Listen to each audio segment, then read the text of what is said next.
کہ چند لمحات زندگی کی ہمارے اللہ اور اللہ کے رسول کی ذکر کی محفل میں گزر رہی ہے۔ زندگی تو ہر انسان کو گزارنا ہی ہے، کوئی ہوٹل میں گزار رہا ہے، کوئی دکان تجارت میں گزار رہا ہے، کوئی اپنے بال بچوں میں بیٹھ کر کے اپنی زندگی کو گزار رہا ہے، کوئی جھوٹ کے محفل میں بیٹھ کر کے زندگی کے لمحات کو ضائع کر رہا ہے، کوئی کرسی اقتدار کی سیاست کے میدان میں غیروں کی دلالی کر کے اپنی زندگی کے لمحات کو ضائع کر رہا ہے۔ لیکن خوش نصیب وہ انسان، کامیاب وہ انسان، کل بروز معاشر میں نجات وہ انسان کو ملے گی جو اپنی نیت کی اخلاص کے ساتھ اور ایسی محبت کی، ایسی محفل کی عقیدت و محبت کو دل میں رکھ کر کے اور ایسی محفل میں زندگی کی گھڑیاں گزار رہا ہے، وہ دنیا میں بھی اللہ کی رحمتوں سے مستفید ہوگا اور کل بروز معاشر بھی اللہ اور اللہ کے رسول کی رضا اس کو نصیب ملے گی۔ زندگی تو سب کو گزارنا ہی ہے، چاہے آپ ہوٹل میں گزارے تب بھی آپ کو اختیار ہے، غیبت میں گزارے تب بھی آپ کو اختیار ہے، سیاست کے پیچھے میں دوڑتے رہے تب بھی آپ کو اختیار ہے، کسی مظلوم کو پریشان کرتے رہے تب بھی آپ زندگی گزارے، آپ کو اختیار ہی ہے۔ لیکن اللہ جل شانہ قرآن حکیم کے اندر ذکر فرمایا کہ ایسے دن آنے والا ہے، ایسے دن کا سامنا آپ کو کرنا ہی پڑے گا کہ دنیا کی زندگی کے ہر لمحے کا آپ کو بارگاہ الہی میں جواب دینا ہی پڑے گا۔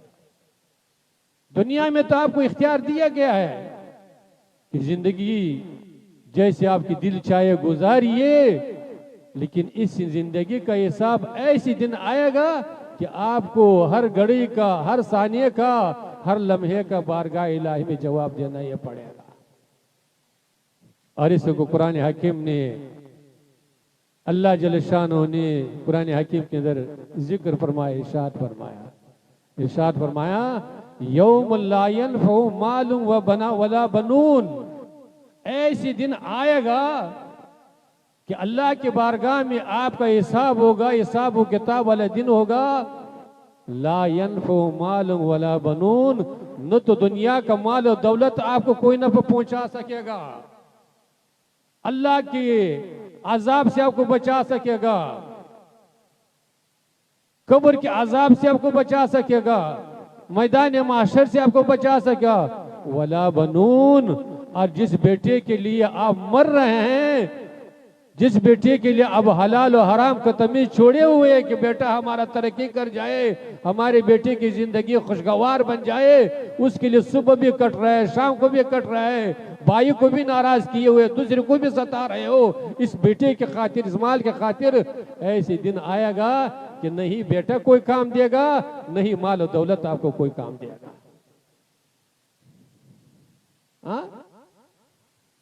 آج تو دنیا کے لیے، کرسی کے لیے، دنیا کی عیش و عشرت کے لیے ہم لوگ بارگاہ الہی میں جھکنے کے لیے نہیں تیار، نہیں مسجد میں آنے کے لیے تیار، نماز پڑھنے کے لیے تیار ہے، اور تو کوئی عذر نہیں ہے، اور تو اللہ نے ہر نعمت سے نوازا ہے۔ نماز کے لیے کیوں نہیں آ رہا ہے؟ کہ گھر نہیں چھوڑیں گے، کاروبار چھوڑنے کے لیے تیار نہیں،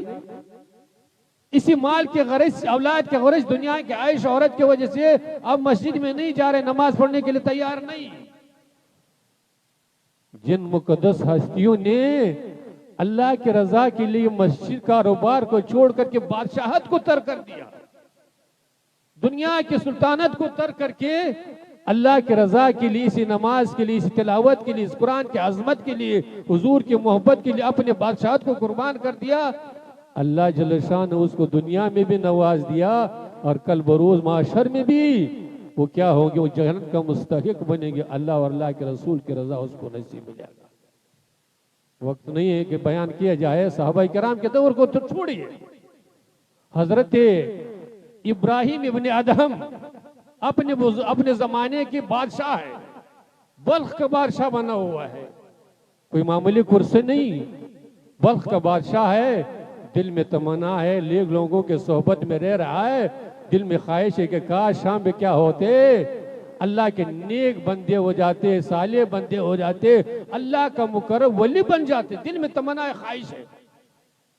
ایک رات اپنے پلنگ پر بادشاہ کے محل میں سوئے ہوئے، اپنے محل میں سوئے ہوئے پلنگ پر آرام کر رہے ہیں، کیا آدھی رات ہے، کیا دیکھ رہے کہ چھت پر کسی کے چلنے کی آواز آ رہی ہے، محل کے اوپر چھت کے اوپر کسی چلنے کی آواز آ رہی ہے۔ بادشاہ کو بڑا تعجب ہوا، ابراہیم ابن ادہم جو بادشاہ ہے اس کو تعجب ہوا کہ ہمارے محل جو اتنے سپاہی کڑے اور پھر ہمارے چھت پر کوئی چل رہا ہے۔ نکلے باہر، سپاہی کو حکم دے کہ ذرا دیکھ لو چھت پر کون چل رہا ہے، کون چھت پر گشت لگا رہا ہے۔ سپاہیوں نے دیکھا تو ایک شخص کیا کر رہا ہے، چھت پر چل رہا ہے۔ سپاہیوں نے پکڑ کر کے بادشاہ کے سامنے میں حاضر کر دیا۔ بادشاہ نے پوچھا کہ یہ شخص تجھ کو کیسی جرت ہو گئی کہ ہمارے چھت پر آج رات میں اب چل رہے ہیں، معلوم نہیں کہ بادشاہ کا محل ہے؟ تو اس شخص نے کہا کہ یہ بادشاہ، یہ ابراہیم ابن ادہم، میرا اونٹ گم ہو گیا، اونٹ کی تلاش میں چھت پر تلاش کر رہا ہوں، اونٹ گم ہو چکا ہے، اس اونٹ کو کہاں تلاش کر رہا ہوں؟ آپ کے محل کی چھت پر تلاش کر رہا ہوں۔ تو بادشاہ نے کہا کہ تم تو بڑا بیوقوف آدمی، اونٹ گم ہوا ہے، اونٹ چھت پر چڑھے گا کیسے؟ اونٹ کو تلاش کرنا ہو تو کسی بیابان میں تلاش کرو، کسی جنگل میں تلاش کرو، کسی گاؤں میں تلاش کرو، بادشاہ کے محل کی چھت پر اونٹ تلاش کر رہے ہو؟ اس شخص نے کہا کہ بادشاہ، آپ کو بھی ولی بننے کا، اللہ کے مقرب بننے کا شوق ہے، آپ اس مقام کو چاہتے ہو، آپ کو اس شاہی پلنگ پر ملنے والا نہیں، آپ شاہی پلنگ پر سو کر کے آپ کیا ہے، اللہ کے قرب ملنے والے نہیں۔ اگر آپ کو قرب الہی درکار ہے، ضرورت ہے، خواہش ہے، تو آپ کو کیا کرنا ہوگا کہ دنیا کے بادشاہت کو لات مار کے چھوڑ کر کے اللہ کی رضا کے لیے آپ کو نکلنا ہوگا اور اپنی زندگی کو بندگی اطاعت میں گزارنا ہوگا، پھر آپ کو یہ مقام حاصل ہوگا۔ تو بادشاہ کو، سلطان ابراہیم کو دل میں جھٹکا لگ گیا اور فوراً کیا کر دیا، بادشاہت کو چھوڑ دیا، بادشاہت کو چھوڑ کے جنگل کی طرف روانہ ہو گئے اور اپنے شب و روز میں ذکر و اذکار میں، عبادت میں، ریاضت میں بسر کر رہا ہے۔ ایک دن دریا کے کنارے پر بیٹھے ہوئے ہیں، پرانے پٹے کپڑے پہنے ہوئے اور اپنی گدڑی سی رہا ہے۔ اس کا بھتیجا جو تھا وہ بادشاہ بن چکا تھا، وہ وہیں سے گزر رہا ہے، لشکر کے ساتھ گزر رہا ہے، اس کی نظر پڑی، جب نظر پڑی اس نے پہچان لیا، تو یہ تو ہمارا چچا حضرت ابراہیم بن ادہم ہے۔ اس کے قریب گئے کہ یہ ابراہیم، تم جنہیں بادشاہت چھوڑ کر کے اس پرانے کپڑوں میں، اس گدڑی میں بیٹھے ہو، تجھ کو کیا حاصل ہو گیا؟ اگر خواہش ہے تو میں بادشاہت کو چھوڑ کر کے پھر اپنی گدی پر آپ بادشاہت پر بیٹھ جائیے۔ حضرت ابراہیم بن ادہم نے اپنی جو سوئی سے کپڑے سی رہا تھا اس کو دریا میں پھینک دیا اور مچھلی کو حکم دیا کہ مچھلی، میرے سوئی جو دریا میں گر گئی اس کو واپس کر دو۔ سوئی مچھلی میں دریا میں پھینک دیا اور مچھلی کو حکم دیا کہ مچھلیوں، میری سوئی جو دریا میں گر چکا ہے اس کو واپس کر دو۔ تو لکھا ہے کہ مچھلی نے، ہر مچھلی نے سونے کا ایک ایک سوئی لا کر کے ابراہیم بن ادہم کی خدمت میں لایا۔ تو حضرت ابراہیم ادہم نے کہا نہیں، سونے کا تو میں پہلے چھوڑ چکا ہوں، مجھے اپنی سوئی جو گری اس کو لا کر کے دیجیے۔ تو کہتا ہے کہ چھوٹی سی مچھلی نے اس سوئی کو منہ میں لا کر کے حضرت ابراہیم بن ادہم کے خدمت میں پیش کر دیا اور کہا کہ یہ بھتیجے، کل تک تو میری بادشاہت مخلوقات پر تھی، آج میرے بادشاہت دریا کے مچھلی پر بھی قائم ہو چکی ہے۔ تو مسلمانوں، آج آپ اور آپ کے گاؤں میں میلاد ہو رہی ہے اور 12 بجے تو ہم یہیں پہنچ گئے، لیکن ایک دم سناٹا، کوئی مسلمان یہاں ہے نہیں، صرف علماء اور ہمارے مدرسے کے بچے، نعت شریف ہو رہا ہے، تقریر ہو رہا ہے، آپ کو کوئی احساس ہی نہیں، کوئی فکر ہی نہیں، گھر میں بیٹھے ہوئے ہیں،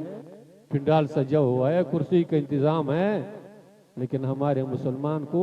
آخرت کی کامیابی کا، قبر کی کامیابی کا کوئی فکر نہیں، کوئی شوق اور جذبہ ہی نہیں۔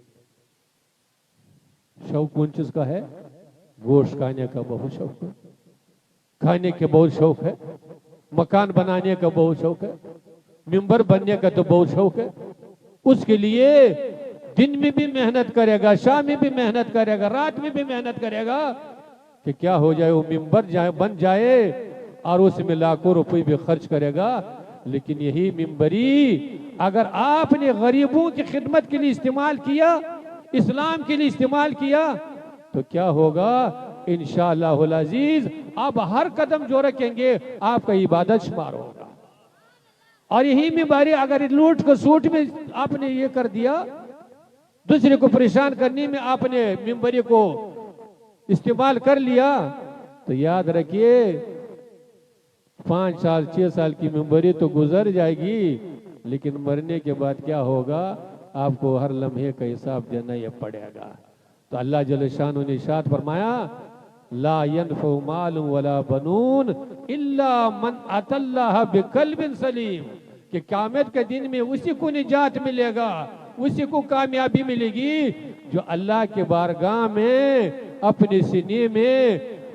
قرآن کی عظمت کو لے کر کے آئے، اللہ کے وحدانیت کو لے کر کے آئے، حضور کی محبت کو لے کر کے آئے، اور اپنی چند دنوں کی زندگی اللہ اور اللہ کی اطاعت میں بسر کر کے آئے گا، اس کو کیا ملے گا؟ کل بروز محشر اس کو نجات ملے گا، اس کو کامیابی ملے گا۔ سبحان اللہ، سبحان اللہ۔ اس لیے مسلمانوں غفلت میں مت رہیے، ایسے محفلوں کا قدر کیجیے، اور آ کر کے بیٹھیے نا، بیٹھیں گے تب نہ کچھ سیکھیں گے، کچھ سمجھیں گے،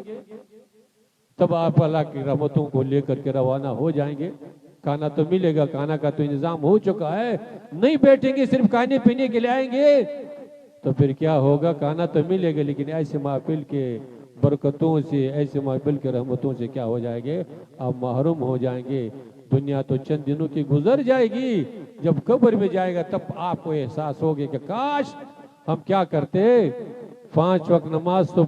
پڑھ لیتے تھے، کاش ہم تہجد میں پڑھ لیے ہوتے، کاش ہم 11 بجے سے محفل میلاد میں شریک ہوتے تو آج یہ شرمندگی نہ ہوتے، قبر کے عذاب سے بچ گئے ہوتے۔ اللہ جل شانہ آپ کو اور ہم کو، ہر مسلمان کو ایسے محفلوں میں دل نیت کی اخلاص کے ساتھ، ایسے محفلوں کی عظمت کو دل میں رکھ کر کے، محبت کو دل میں رکھ کر کے، اور ایسے محفل میں شرکت کرنے کی توفیق عطا فرمائیں۔ اور حاجی صاحب نے جس مقصد کے لیے اس محفل کو منعقد کی ہے، اللہ جل شانہ اس مقصد میں قبول و مقبول فرمائیں۔ وآخر دعوانا ان الحمدللہ۔